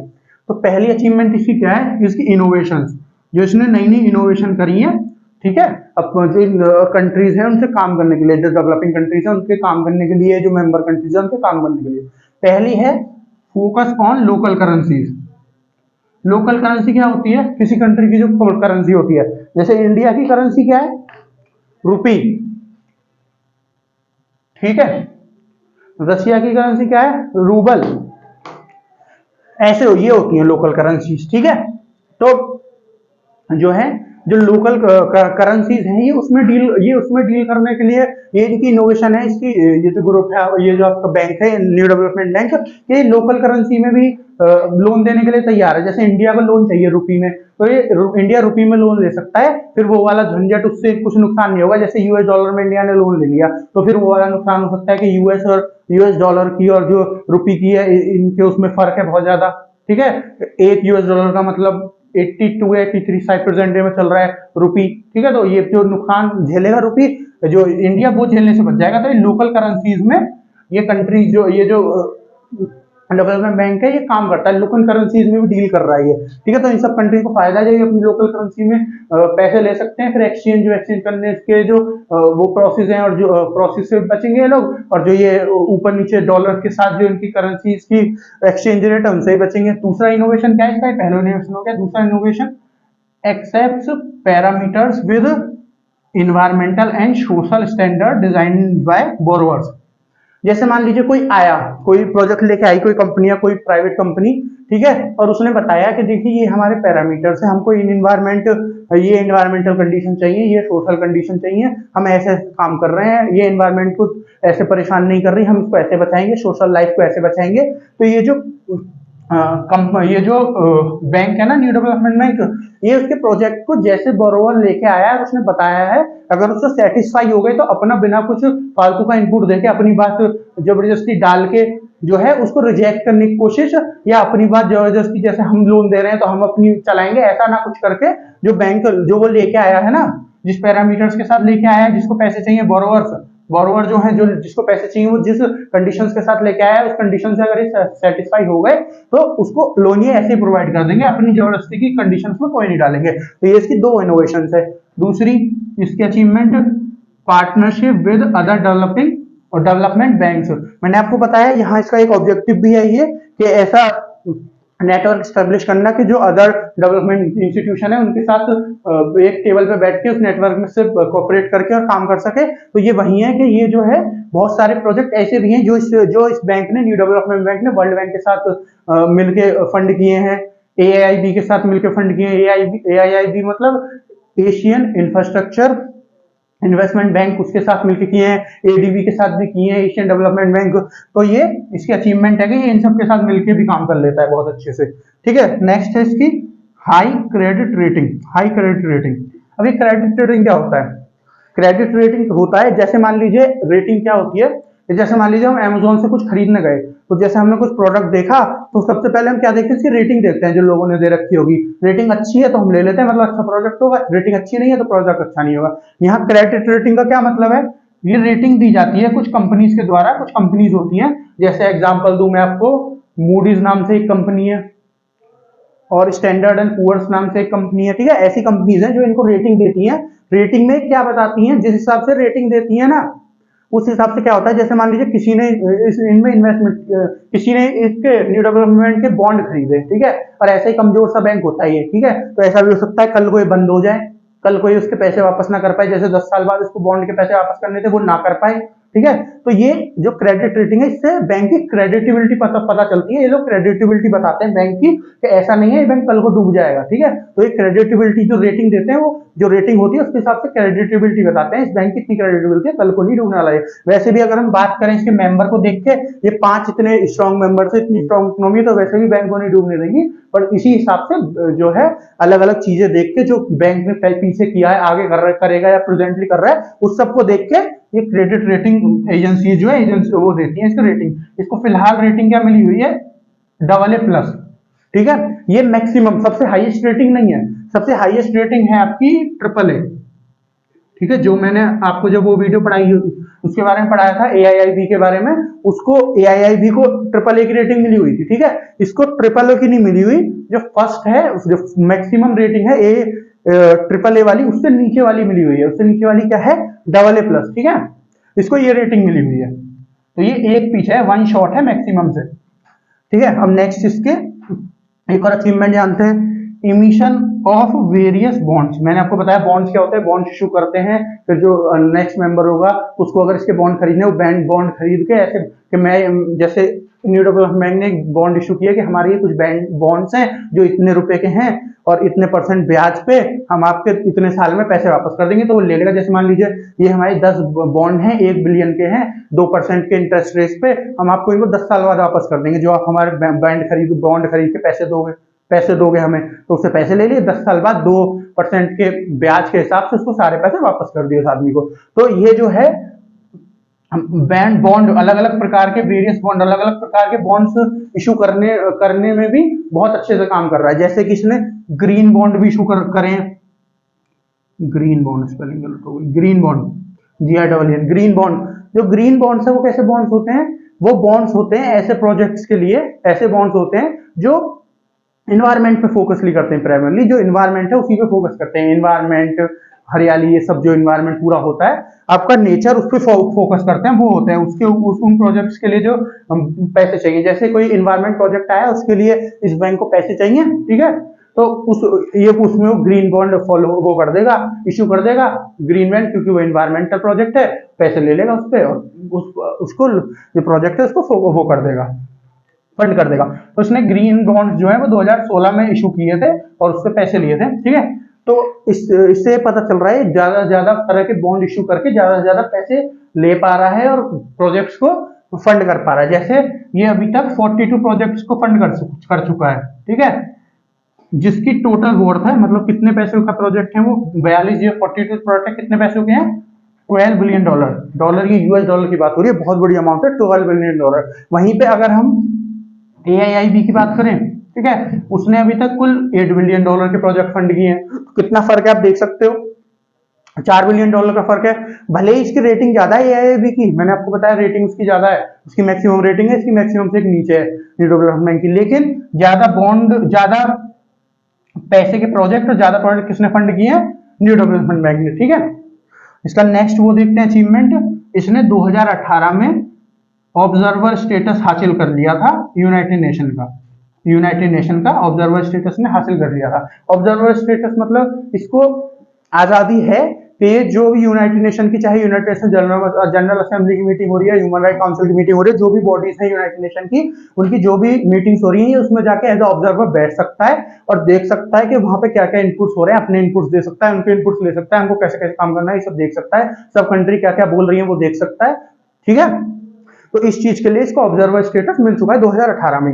तो ये इसके कुछ अचीवमेंट्स है। पहला क्या है, ये इसने अलग अलग इनोवेशंस के साथ प्रोजेक्ट फंड किए हैं, जैसे कि पहली इनोवेशन लोकल करेंसी में डील करना, दूसरी जो वो बोरोवर है जिसको पैसे चाहिए, जिसको लोन चाहिए, वो उसकी कंडीशंस को देख के, चाहे वो इन्वायरमेंटली या सोशली जो उसके स्टैंडर्ड्स हैं उसके हिसाब से अगर प्रोजेक्ट से सेटिस्फाई हो जाते हैं तो अपने बिना किसी जबरदस्ती की अपनी राय देके उसको ऐसे ही फंड कर देते हैं ये लोग। ठीक है, नेक्स्ट है जो इसकी पार्टनरशिप है अदर डेवलपमेंट बैंक से, वो भी बहुत अच्छी है।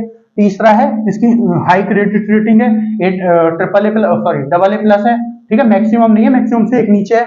नेक्स्ट, अलग अलग तरह के बॉन्ड ज्यादा से ज्यादा ये निकाल रहा है, उससे ज्यादा से ज्यादा पैसे कमा रहा है और ज्यादा से ज्यादा प्रोजेक्ट को फंड कर रहा है। और 2018 में इसको ऑब्जर्वर स्टेटस भी मिल चुका है UN का। ठीक है, तो अब हम ये कुछ पॉइंट यहाँ पे डिस्कस करने वाले हैं। इंडिया का क्या सिग्निफिकेंस है, इसके बारे में डिस्कस करेंगे अभी हम, है ना। उसके बाद हम इसका नॉर्मल वैसे क्या सिग्निफिकेंस है पूरे वर्ल्ड के लिए, इसे कुछ चैलेंजेस क्या क्या हैं और इसका वे फॉरवर्ड क्या है, इसको किस किस चीजों पर काम करना है ये भी डिस्कस करेंगे। ठीक है, अभी मैं ये वीडियो कंटिन्यू रहेगी, ठीक है ना फ्रेंड्स। और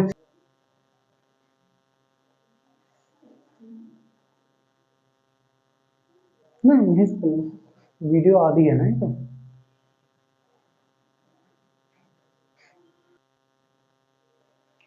तो फ्रेंड्स चलिए अब देखते हैं कि इंडिया की इसके लिए क्या इंपॉर्टेंस है। ठीक है, हमने उसके अचीवमेंट्स के बारे में पढ़ लिया था न्यू डेवलपमेंट बैंक की में। अब देखते हैं इंडिया के लिए क्या इंपॉर्टेंस है, इंडिया इससे क्या फायदा उठा रहा है, इंडिया से क्या काम कर रहा है, ये इंडिया के लिए क्या काम कर रहा है। तो इंडिया की इंपॉर्टेंस, क्योंकि हमारे लिए इंपॉर्टेंट क्या है कि इंडिया के लिए क्या काम कर रहा है, हमारे लिए तो यही इंपॉर्टेंट है, हमको यही पढ़ना है, हमसे यही एग्जाम में पूछा जाएगा कि इंडिया इसके से क्या फायदा ले रहा है, इंडिया के लिए क्या काम कर रहा है ये बैंक। तो पहला है आपका project funded by NDB for India. India के लिए इसने कौन कौन से प्रोजेक्ट फंड किए हैं, अब तक इसने इंडिया के लिए 18 या 20 प्रोजेक्ट फंड कर दिए हैं टिल 2022। तो उसमें से कुछ प्रोजेक्ट्स है यहाँ पे, ठीक है। तो पहला प्रोजेक्ट है आपका Delhi Ghaziabad Delhi Ghaziabad Meerut regional rapid transit system. ये क्या है, आपने अगर जो यहाँ दिल्ली गाजियाबाद के एरिया में रहते होंगे, यहाँ आसपास एनसीआर वाले एरिया में रहते होंगे, इन्होंने देखा होगा कि ये दिल्ली से लेके और मेट्रो के लिए रैपिड मेट्रो बन रही है, रैपिड मेट्रो वो बन रहा है पूरा सिस्टम रैपिड मेट्रो का। तो ये उस वाले प्रोजेक्ट की बात हो रही है। तो इसके लिए इसको फंड किसने किया है, इसको फंड किया है न्यू डेवलपमेंट बैंक ने। कितना पैसा दिया है इसको फंड करने के लिए न्यू डेवलपमेंट बैंक ने, $500 मिलियन का, ठीक है। $500 मिलियन का लोन दिया है इसने इस प्रोजेक्ट के लिए, ठीक है। दूसरे प्रोजेक्ट की बात करें, मुंबई मेट्रो रेल। ये जो मुंबई में मेट्रो रेल प्रोजेक्ट है उसके लिए दिया है $241 मिलियन, मतलब $241 मिलियन जो यूएस डॉलर है, यहाँ उसकी बात हो रही है, ठीक है। थर्ड है आपका एमपी, मतलब है यहाँ पे मध्य प्रदेश। मध्य प्रदेश का एक प्रोजेक्ट है multi village water supply project. ये प्रोजेक्ट क्या है, इसमें जो अलग अलग विलेज हैं, बहुत सारे विलेजों को जो गवर्नमेंट है वो वाटर सप्लाई अच्छे से मिल सके, सबके घर पे टैप वाटर आए, सबको किसी को पानी की कमी ना हो और सबको फ्रेश वाटर मिले, ठीक है, सैनिटेटेड वाटर मिले, ठीक है।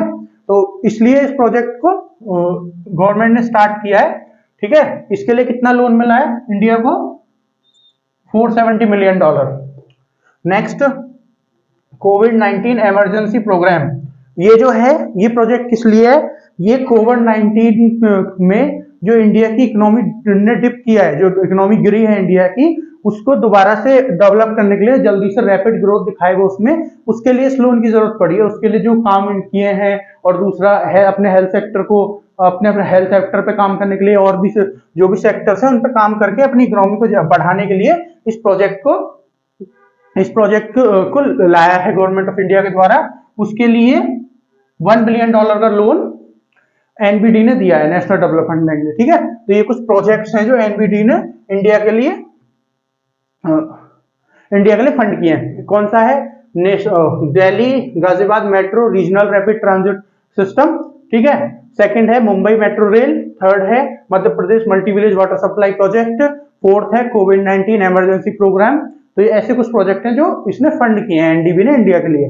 सेकंड 2020 में इंडिया ने अनाउंस किया है कि एनडीबी और इंडिया ने एक लोन साइन कर लिया है $1 मिलियन का, मतलब एक पैक्ट साइन कर लिया है जिस पैक्ट में लिखा क्या है कि एनडीबी जो है वो इंडिया को $1 मिलियन देगा। क्यों देगा, क्या प्रोजेक्ट है, क्या काम करेगा इंडिया $1 मिलियन का, boost rural employment and infrastructure.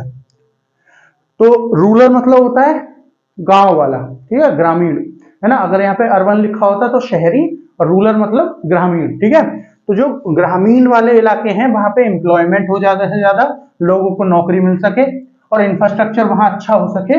ये प्रोजेक्ट इसलिए ये पैसा इसलिए यूज किया जाएगा, जो रूरल हमारे इलाके हैं वहां पे, ग्रामीण जो इलाके हैं वहां पे एम्प्लॉयमेंट ज्यादा से ज्यादा मिल सके लोगों को, और वहां का इंफ्रास्ट्रक्चर अच्छा हो सके, ठीक है। तो क्या क्या सिग्निफिकेंट काम किए हैं, क्या क्या इंडिया के लिए इसने काम किए हैं, कुछ प्रोजेक्ट जो इसने फंड किए हैं, ठीक है। पहला है ये दिल्ली मेरठ गाजियाबाद वाला जो रैपिड मेट्रो बन रहा है, दूसरा है मुंबई मेट्रो रेल, तीसरा है ये multi village water supply project है मध्य प्रदेश का, और फोर्थ है जो कोविड-19 में इंडिया की जो इकोनॉमी थी वो डिप कर गई थी, उसको दोबारा से प्रोग्रेस करने के लिए, ठीक है।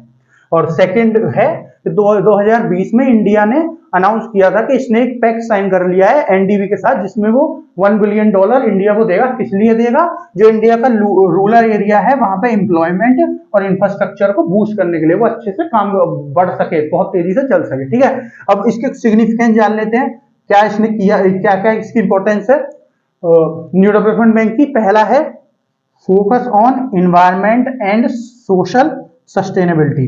इसके ऑब्जेक्टिव में भी ये लिखा हुआ था, ये इन्वायरमेंट और सोशल लाइफ जो लोगों की है उस पर बहुत ज्यादा फोकस करेगा, उसको देख के ही प्रोजेक्ट को फंड करेगा।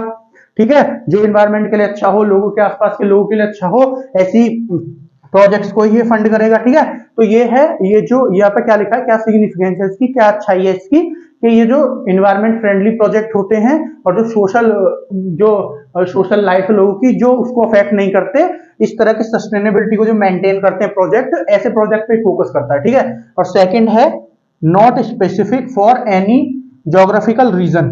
ठीक है, किसी रीजन पे फोकस नहीं करता है। क्यों नहीं करता, देखो मैं आपको यहाँ पे बता देता हूँ। जैसे इसके जो मेंबर्स हैं जिन्होंने इसको बनाया है, ये ब्रिक्स है। ठीक है, ये 5 मेंबर तो ये हो गए, ब्राजील, साउथ अमेरिका कॉन्टिनेंट बिल्कुल उधर पहुंच गए, रशिया यूरोप और एशिया दोनों में आता है, इंडिया एशिया में, चाइना एशिया में, साउथ अफ्रीका अफ्रीका में, फिर और जो इसके मेंबर हैं नए वाले, बांग्लादेश एशिया, और आपका फिर है इजिप्ट जो है ये आ गया आपका अफ्रीका में, यूरुग्वे ये आ गया आपका साउथ अमेरिका में, और फिर बचा आपका यूरुग्वे, और फिर बचा आपका यूएई, ये कहां आ गया आपका वेस्ट एशिया में। तो अगर हम इसको ध्यान से देखें तो इसके जो भी मेंबर्स हैं ना, ये हर पूरी दुनिया में फैले हुए हैं। बस एक नॉर्थ अमेरिका वाले कॉन्टिनेंट को छोड़ दो जहां पे यूएस वगैरह है, और नीचे जो ऑस्ट्रेलिया वाली जगह है, ओशियाना जो कॉन्टिनेंट है, वहां छोड़ के बाकी सारे कॉन्टिनेंट्स के लोग हैं, इसमें सारे कॉन्टिनेंट्स के मेंबर हैं। तो ये कोई रीजन स्पेसिफिक ग्रुप नहीं है। जैसे कि हमने अफ्रीकन डेवलपमेंट बैंक की बात की थी कल, तो वो अफ्रीका रीजन से अफ्रीका रीजन के स्पेसिफिक था। ठीक है, उसी पे फोकस करता था, अफ्रीकन रीजन पे। उससे पहले हमने एशियन डेवलपमेंट बैंक की बात की थी, वो एशिया रीजन पे था। उससे पहले हमने एशियन इंफ्रास्ट्रक्चर इन्वेस्टमेंट बैंक की बात की थी, वो भी एशियन रीजन पे था। लेकिन ये किसी रीजन के लिए स्पेसिफिक नहीं है। ठीक है, ये जो किसी भी रीजन की कंट्री हो, किसी भी रीजन की डेवलपिंग कंट्री हो, ये सबके प्रोजेक्ट को फंड करेगा। ठीक है, तो ये इसकी 2 सिग्निफिकेंस है। क्या क्या, एक तो पहली सिग्निफिकेंस, ये जो वही प्रोजेक्ट पे फोकस करता है, ये जो एनवायरमेंट फ्रेंडली हो और सोशली सस्टेनेबल हो। ठीक है, और सेकंड, ये किसी रीजन के लिए स्पेसिफिक नहीं है। ठीक है, ये इसके जो मेंबर्स है वो हर कॉन्टिनेंट में आते हैं, तो ये किसी रीजन स्पेसिफिक नहीं है। ये जितनी भी कोई भी डेवलपिंग कंट्रीज वर्ल्ड के किसी भी कोने से हो, सबके प्रोजेक्ट को फंड करेगा, सबको इन्वेस्टमेंट प्रोवाइड करेगा, चाहे कोई प्राइवेट सेक्टर कंपनी हो, चाहे कोई पब्लिक गवर्नमेंट है कोई। ठीक है, कोई पब्लिक प्रोजेक्ट हो। इसके चैलेंजेस की अगर हम बात करें, क्या चैलेंजेस ये फेस कर रहा है, क्या क्या चैलेंजेस को, क्या क्या क्रिटिसिज्म मिल रहे हैं, चैलेंजेस क्या क्या फेस कर रहा है, क्रिटिसिज्म क्या क्या मिल रहे हैं, इनके बारे में बात कर ले। देखिए, जैसे कि मैं हर वीडियो में बताता हूँ, कोई भी चीज आइडियल नहीं होती है, कोई भी चीज परफेक्ट नहीं होती है। हर चीज में किसी ना कुछ कमी होती है, मुझ में हो, आप में हो, या किसी और में हो। ठीक है, चाहे किसी कंट्री में हो, उसमें भी कुछ ना कुछ कमी होगी, कोई ऑर्गेनाइजेशन हो उसमें भी कमी होगी, कोई ग्रुप हो उसमें भी कमी होगी, तो कमी सब में ही होती है। ठीक है, तो इसकी क्या क्या कमी है, इसमें क्या क्या चैलेंजेस ये फेस कर रहा है, ठीक है, उसके बारे में बात करते हैं। पहला, लो डिस्पर्सल ऑफ लोन्स। डिस्पर्सल का मतलब, बाकी तो सब सिंपल वर्डिंग है। डिस्पर्सल का मतलब क्या है, डिस्पर्सल मतलब धन देना, हिंदी में अगर एग्जैक्ट मीनिंग धन देना। तो यहाँ पे धन किसके लिए देना है, जो लोन्स हैं उसके लिए धन देना है इन कंट्रीज को, जो भी कंट्री मांग रही है। ठीक है, जो भी ऑर्गेनाइजेशन लोन मांग रही है। तो ये इसमें चैलेंज क्या हो रहा है कि ये, जैसे मैंने आपको बताया, ये ऑलरेडी $12 बिलियन जो है इतने वर्थ को के प्रोजेक्ट को साइन कर चुका है, $12 बिलियन के को। ठीक है, लेकिन ये प्रोजेक्ट तो फाइनलाइज कर रहा है कि हम आपको वो करेंगे, फंड करेंगे, लेकिन उतना पैसा नहीं जनरेट कर पा रहा, उनको इतना पैसा नहीं दे रहा कंट्री को। अगर ये पैसा प्रोवाइड नहीं करेगा तो वो प्रोजेक्ट बनाएंगी कैसे। ठीक है, सेकंड है पॉलिटिकल टर्मोइल। पॉलिटिकल टर्मोइल के लिए यहाँ क्या जिक्र है, जैसे रशिया इस टाइम वॉर में इन्वॉल्व है यूक्रेन के साथ। ठीक है, रशिया पे इतने सारे सैंक्शन लग गए। ठीक है, तो वो भी, तो अगर इतने सारे सैंक्शन किसी एक मेंबर पे लगे हुए हैं, तो ये ग्रुप इफिशिएंटली कैसे काम करेगा। मान लीजिए सब कुछ, बाकी मेंबर्स कुछ और फैसला लेना चाहते हैं, लेकिन रशिया सैंक्शन की वजह से उसको कुछ कर नहीं पा रहा, अपने उस फैसले में आ नहीं पा रहा, वो रशिया नहीं आएगा, तो फिर सब मिलकर कैसे फैसला ले लें। वो भी बहुत इंपॉर्टेंट मेंबर है, इक्वल शेयर है उसके पास जितने ब्रिक्स बाकी कंट्रीज के पास है। ठीक है, ऐसे ही अगर और पॉलिटिकल टर्मोइल की बात करें, इंडिया और चाइना के बीच में कॉन्फ्लिक्ट चल रहा है इतना। ठीक है, अगर 2 कंट्रीज के बीच में इतना कॉन्फ्लिक्ट चलेगा तो वो इस ग्रुप में कैसे पीसफुली काम कर पाएंगी, एक दूसरे की टांग खींचती रहेंगी वरना, ठीक है। तो ऐसी बहुत सारी इसकी समस्या है इस ग्रुप की, ठीक है। नेक्स्ट है इशू ऑफ सस्टेनेबिलिटी। यहाँ पे क्या कहना चाह रहे हैं, यहाँ पे क्या है, ऐसे कुछ प्रोजेक्ट भी इसके ग्रुप के मिले हैं जो इसने फाइनलाइज कर दिए कि हम आपको फंड करेंगे, ठीक है। क्या कह के फाइनलाइज कर दिए कि इन्वायरमेंट फ्रेंडली प्रोजेक्ट है, ये सोशल फ्रेंडली प्रोजेक्ट है। इसने बोला है कि मैं इन्वायरमेंट फ्रेंडली और सोशली फ्रेंडली जो प्रोजेक्ट होंगे, कल्चर फ्रेंडली जो प्रोजेक्ट होंगे उन्हीं को फंड करूंगा, ये देख के फंड करेंगे, ठीक है। तो इसने कई सारे प्रोजेक्ट ऐसे ये बोल के फाइनलाइज कर दिए, उनको फंड करने के लिए अप्रूव कर दिया कि ये इन्वायरमेंट फ्रेंडली है, सोशल लाइफ फ्रेंडली है या फिर कल्चरल फ्रेंडली है, लेकिन रियलिटी में वो ऐसे है नहीं प्रोजेक्ट, ठीक है। समझ रहे हो आप, उनको फंड तो इसने ये कह के कर दिया, लेकिन वो रियल लाइफ में ऐसे है नहीं प्रोजेक्ट इन्वायरमेंट फ्रेंडली। जैसे एक प्रोजेक्ट का एग्जांपल भी मैंने यहाँ पे लिया है, ये प्रोजेक्ट है ट्रांस एमेजोनियन हाईवे ब्राजील में, इन ब्राजील। तो अगर आप देखें एमेजोनियन, तो ये अमेज़न फॉरेस्ट की बात हो रही है। अमेज़न फॉरेस्ट तो आप जानते होंगे ब्राजील में सबसे बड़ा फॉरेस्ट दुनिया का जो है अमेज़न फॉरेस्ट, उसको लंग्स ऑफ द वर्ल्ड भी कहते हैं। लंग्स क्यों? क्योंकि वहाँ इतना बड़ा वो है आपका फॉरेस्ट है, तो इतने सारे पेड़ तो बहुत ज्यादा ऑक्सीजन जो है जनरेट करता है, इसलिए। तो ये ब्राजील का क्या प्रपोजल था इस प्रोजेक्ट में कि हम अमेज़न के बीच से हाईवे निकालें, अमेज़न जो फॉरेस्ट है। अब इन्होंने ये कह के ये जो आपका एनडीबी है, national development bank, new development bank ने ये कह के कि एनवायरमेंट फ्रेंडली है, कोई नुकसान नहीं होगा एनवायरमेंट को, कोई नुकसान नहीं होगा अमेज़न फॉरेस्ट को, तो ये कह के उसको फंड करने के लिए अप्रूव कर दिया। लेकिन रियल लाइफ में देखिए, अगर वहां से हाईवे निकलेगा तो पेड़ कटेंगे, वहां से डिफोरेस्टेशन वहां पे होगा, ठीक है। जो जानवर हैं आसपास के, उनकी लाइफ डिस्टर्ब होगी। कुछ लोकल ट्राइब्स हैं जो वहां पे बहुत सालों से जंगल के बीच में रह रहे हैं, उनकी लाइफ वो होगी, डिस्टर्ब होगी। समझ रहे हो आप? उनको जैसे रहने की आजादी ऐसे नहीं होगी, उनको अकेले में रहने की आजादी है। फिर वहां से गाड़ियां निकलेंगी, जब हाईवे बनेगा तो उससे उनको नुकसान होगा, जानवरों को नुकसान होगा, जानवरों के एक्सीडेंट हो सकते हैं कल को गाड़ी निकलते समय, क्योंकि उनकी इसकी आदत नहीं होगी अभी कि यहाँ से हाईवे निकल जाए, और पेड़ तो कटेंगे ही कटेंगे। तो ये सब चीज क्या इंडिकेट कर रही है, कहीं एनवायरमेंट फ्रेंडली नहीं है। लेकिन फिर भी इस प्रोजेक्ट को नेशनल डेवलपमेंट बैंक ने फंड कर रखा है, अप्रूव कर रखा है। तो अगर हम ये देखें, यहाँ पे मैंने आपको बताया इसका सिग्निफिकेंस कि ये इन्वायरमेंट और सोशल जो सस्टेनेबिलिटी है उस पर फोकस करता है, उन प्रोजेक्ट पे फोकस करता है। लेकिन यहाँ पे पता चल रहा है चैलेंजेस में ऐसा है ही नहीं। ऐसा इसका क्रिटिसिज्म है कि ये कुछ प्रोजेक्ट तो बोल तो देता है इन्वायरमेंट फ्रेंडली है, लेकिन वो होते नहीं है, ठीक है।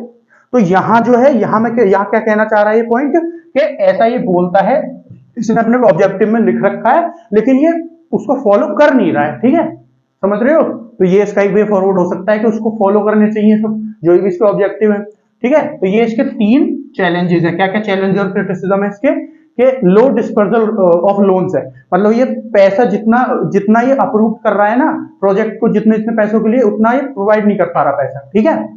नेक्स्ट, पॉलिटिकल टर्मोइल, पॉलिटिकल जो प्रॉब्लम चल रही है इसकी मेंबर कंट्री में, उसकी बात हो रही है यहाँ पे पॉलिटिकल टर्मोइल में। जैसे इंडिया चाइना के बीच में कॉन्फ्लिक्ट चल रहा है लगातार कितने सालों से, पिछले 2-3 सालों से तो लगातार 2 सालों से चल ही रहा है, ठीक है। और जो रशिया की वॉर हो रही है इस टाइम पे यूक्रेन से, उसकी वजह से रशिया पे इतने सारे सैंक्शन लग गए, तो रशिया बहुत सारी चीजों से रुक रहा है, जिसकी वजह से ग्रुप भी प्रोग्रेस नहीं कर पा रहा, बहुत सारी चीजों से ग्रुप भी रुक रहा है। तीसरा, इशू ऑफ सस्टेनेबिलिटी। ये ऐसे जो ये इसके इशू है कि कुछ प्रोजेक्ट को अप्रूव तो कर देता है बोल के ये इन्वायरमेंट फ्रेंडली है, कल्चरल फ्रेंडली है, सोशल सस्टेनेबल है, लेकिन रियल में वो होते नहीं है। एग्जांपल मैंने आपको इसका दिया था, ट्रांस एमेजोनियन हाईवे जो ब्राजील का है, ठीक है। अब इसके वे फॉरवर्ड की बात करते हैं कि इसको आगे अच्छे से काम करने के लिए, अपने जितने चैलेंजेस हैं उनको ओवरकम करने के लिए, उनको खत्म करने के लिए, उनको काउंटर करने के लिए, और जो इसके ऑब्जेक्टिव हैं जो मैंने आपको बताए थे उनको पूरे करने के लिए क्या क्या इसको करना है, क्या क्या करे, ठीक है। तो पहला है आपका ऐड न्यू मेंबर्स, इसको नए मेंबर ऐड करने चाहिए। अभी इसमें कितने मेंबर है मैंने आपको बताया 5, तो ये ब्रिक्स के मेंबर है, ठीक है। और 1 2 3 4 मेंबर, ये हुए 9 मेंबर। इसमें टोटल कितने 9 मेंबर्स हैं टोटल। 2014 में ग्रुप बना था मैंने आपको पहले बताया। 8 साल हो गए, लेकिन अभी तक इसमें 9 ही मेंबर है, ठीक है। तो जितने ज्यादा मेंबर होंगे उतना ग्रुप स्ट्रांग होगा, उतना इसका इन्फ्लुएंस बढ़ेगा और सारे ऑर्गेनाइजेशन में और सारी कंट्रीज में, ठीक है। तो इस ग्रुप को स्ट्रांग बनाने के लिए इसमें नए नए मेंबर्स को ऐड करना चाहिए, ठीक है। अगर मान लीजिए इसमें और अच्छे और नए नए मेंबर होते यूरोप के या नॉर्थ अमेरिका के, ठीक है, जिन्होंने सैंक्शन लगा रखा है रशिया पे, तो अगर वो इसके मेंबर होते ग्रुप के तो शायद रशिया पे सैंक्शन ना लगाते, ये कंट्री आपस में बैठ के बात कर लेती, उसको रोक पाती कंट्री को, तो उस पर सैंक्शन लगाने थे, ठीक है। अगर दूसरा, अगर हम इसको वे फॉरवर्ड जाने, इंक्रीज कॉपरेशन अमंग मेंबर्स, जो मेंबर्स हैं इनको आपस में अपनी कॉपरेशन बढ़ानी चाहिए। और बाहर की, यहाँ ये वाला पॉइंट क्या कहता है, जो बाहर की कंट्रीज हैं जो इसके मेंबर नहीं है कंट्री, उनके साथ कॉपरेशन बढ़ाओ और उनको फिर इसमें ऐड करो ग्रुप में। ये वाला पॉइंट क्या कहता है, आपस में अपनी कॉपरेशन को इंप्रूव करो। जैसे मैंने पॉलिटिकल टर्मोइल में बताया था, चाइना इंडिया के बीच में बहुत ज्यादा डिफरेंसेस है, तो अपने बीच की जो प्रॉब्लम्स है उनको सॉल्व करो। उनको सॉल्व करोगे तो एक दूसरे की टांग नहीं खींचोगे, एक दूसरे की टांग नहीं खींचोगे तो ग्रुप भी अच्छे से प्रोग्रेस कर पाएगा। तो एक दूसरे के बीच में कॉपरेशन बढ़ाओ और एक दूसरे की जो परेशानी है एक दूसरे के साथ जो कॉन्फ्लिक्ट है उसको खत्म करो। तीसरा पॉइंट है इसका, support renewable energy and environment friendly projects more. जैसा कि मैंने इस चैलेंज में बताया था आपको कि जो सस्टेनेबिलिटी के बहुत ज्यादा इशू आ रहे हैं इसमें, ठीक है, तो ज्यादा से ज्यादा इन्वायरमेंट फ्रेंडली जो प्रोजेक्ट है और रिन्यूएबल एनर्जी वाले जो प्रोजेक्ट है उनको ज्यादा से ज्यादा फंड करो और झूठा मत बनाओ प्रोजेक्ट को, झूठा ऐसे लेबल कर दो कि ये इन्वायरमेंट फ्रेंडली प्रोजेक्ट है। ऐसा ना करके जो रियल में इन्वायरमेंट फ्रेंडली प्रोजेक्ट है उस पर काम करो। अगर आप ऐसे झूठा बना के उसको वो कर दोगे, फंड कर दोगे, जैसे ये वाला प्रोजेक्ट कर दिया, तो फिर आपकी क्रेडिबिलिटी डाउन होगी, आप पे फिर लोग विश्वास कम करेंगे, ठीक है। जैसे रिन्यूएबल एनर्जी, यहाँ पे एक नई टर्म आई है रिन्यूएबल एनर्जी। मैंने अपनी लास्ट वीडियो में अफ्रीकन डेवलपमेंट बैंक वाली वीडियो में बताया था क्या होता है। रिन्यूएबल एनर्जी ऐसी एनर्जी होती है जो नेचुरल चीजों से बनाई जाती है, जो इलेक्ट्रिसिटी नेचुरल चीजों से उत्पन्न की जाती है। जैसे सोलर एनर्जी, सोलर एनर्जी क्या होता है, सूरज की किरणों से, ठीक है, सूरज की किरणों से इलेक्ट्रिसिटी बनाई जाती है, उसको सोलर एनर्जी कहते हैं, है ना। नेक्स्ट बात करें हाइड्रो पावर, हाइड्रो एनर्जी कौन सी होती है, जो पानी के द्वारा इलेक्ट्रिसिटी बनाई जाती है, उसको हाइड्रो एनर्जी कहते हैं, ठीक है ना। तो ऐसी एनर्जी जो नेचुरल चीजों से बनाई जाती है उनको रिन्यूएबल एनर्जी कहते हैं। तो इसको ऐसे प्रोजेक्ट सपोर्ट करने चाहिए, क्योंकि अगर नेचुरल चीजों से, रिन्यूएबल एनर्जी की बात करें, अगर नेचुरल चीजों से बिजली बनेगी तो फिर वो इन्वायरमेंट को भी खराब नहीं करेगी, इन्वायरमेंट को भी डैमेज नहीं करेगी, लोगों को भी उससे कोई परेशानी नहीं होगी, ठीक है। तो इसको नेशनल डेवलपमेंट बैंक को ऐसे प्रोजेक्ट को ज्यादा से ज्यादा फंड करना चाहिए जो रिन्यूएबल एनर्जी पे फोकस करें, ठीक है ना, और जो इन्वायरमेंट फ्रेंडली प्रोजेक्ट हो, ठीक है। तो ये इसके कुछ वे फॉरवर्ड है, क्या क्या है, नए से नए मेंबर, ज्यादा से ज्यादा मेंबर्स को ऐड करो, उनके साथ अपने रिलेशन को अच्छा करो और उनको इस ग्रुप में ऐड करो, आपस में अपने रिलेशन को अच्छा करो और ग्रुप को ज्यादा से ज्यादा आगे बढ़ने में मदद करो। और तीसरा, ज्यादा से ज्यादा रिन्यूएबल एनर्जी प्रोजेक्ट्स को और एनवायरमेंट फ्रेंडली प्रोजेक्ट को सपोर्ट करो। तो ये सारा कुछ फ्रेंड्स न्यू डेवलपमेंट बैंक के बारे में एक बार देख लीजिए। तो आशा है आपको न्यू डेवलपमेंट बैंक के बारे में सारा कुछ समझ में आ गया होगा। फिर भी आपको अगर कुछ नहीं समझ आया है, कोई प्रॉब्लम है, तो आप मुझे इस वीडियो के नीचे कमेंट करके बता सकते हैं। जो भी आपकी प्रॉब्लम है मैं आपको बताऊंगा कि क्या उस प्रॉब्लम को सॉल्व करने की पूरी कोशिश करूंगा। तो फ्रेंड्स आज के लिए इतना ही। मेरी सारी वीडियोस देखने के लिए आप मार्गदर्शन शिक्षा केंद्र यूट्यूब चैनल पर जाके वहाँ पे वर्ल्ड ऑर्गेनाइजेशन के नाम से प्लेलिस्ट मिल जाएगी, इसमें जाके सारी वीडियोस देख सकते हैं जितनी भी मैंने इंटरनेशनल ऑर्गेनाइजेशन के नाम से बनाई है, ठीक है। तो आज के लिए इतना ही। हमारे चैनल को सब्सक्राइब करिए, हमारी वीडियोस को ज्यादा ज्यादा लाइक करिए, ज्यादा ज्यादा अपने फ्रेंड्स को शेयर करिए, उनको पसंद आए तो उनसे भी कहिए लाइक करने के लिए, हमारे चैनल को सब्सक्राइब करने के लिए। तो धन्यवाद दोस्तों।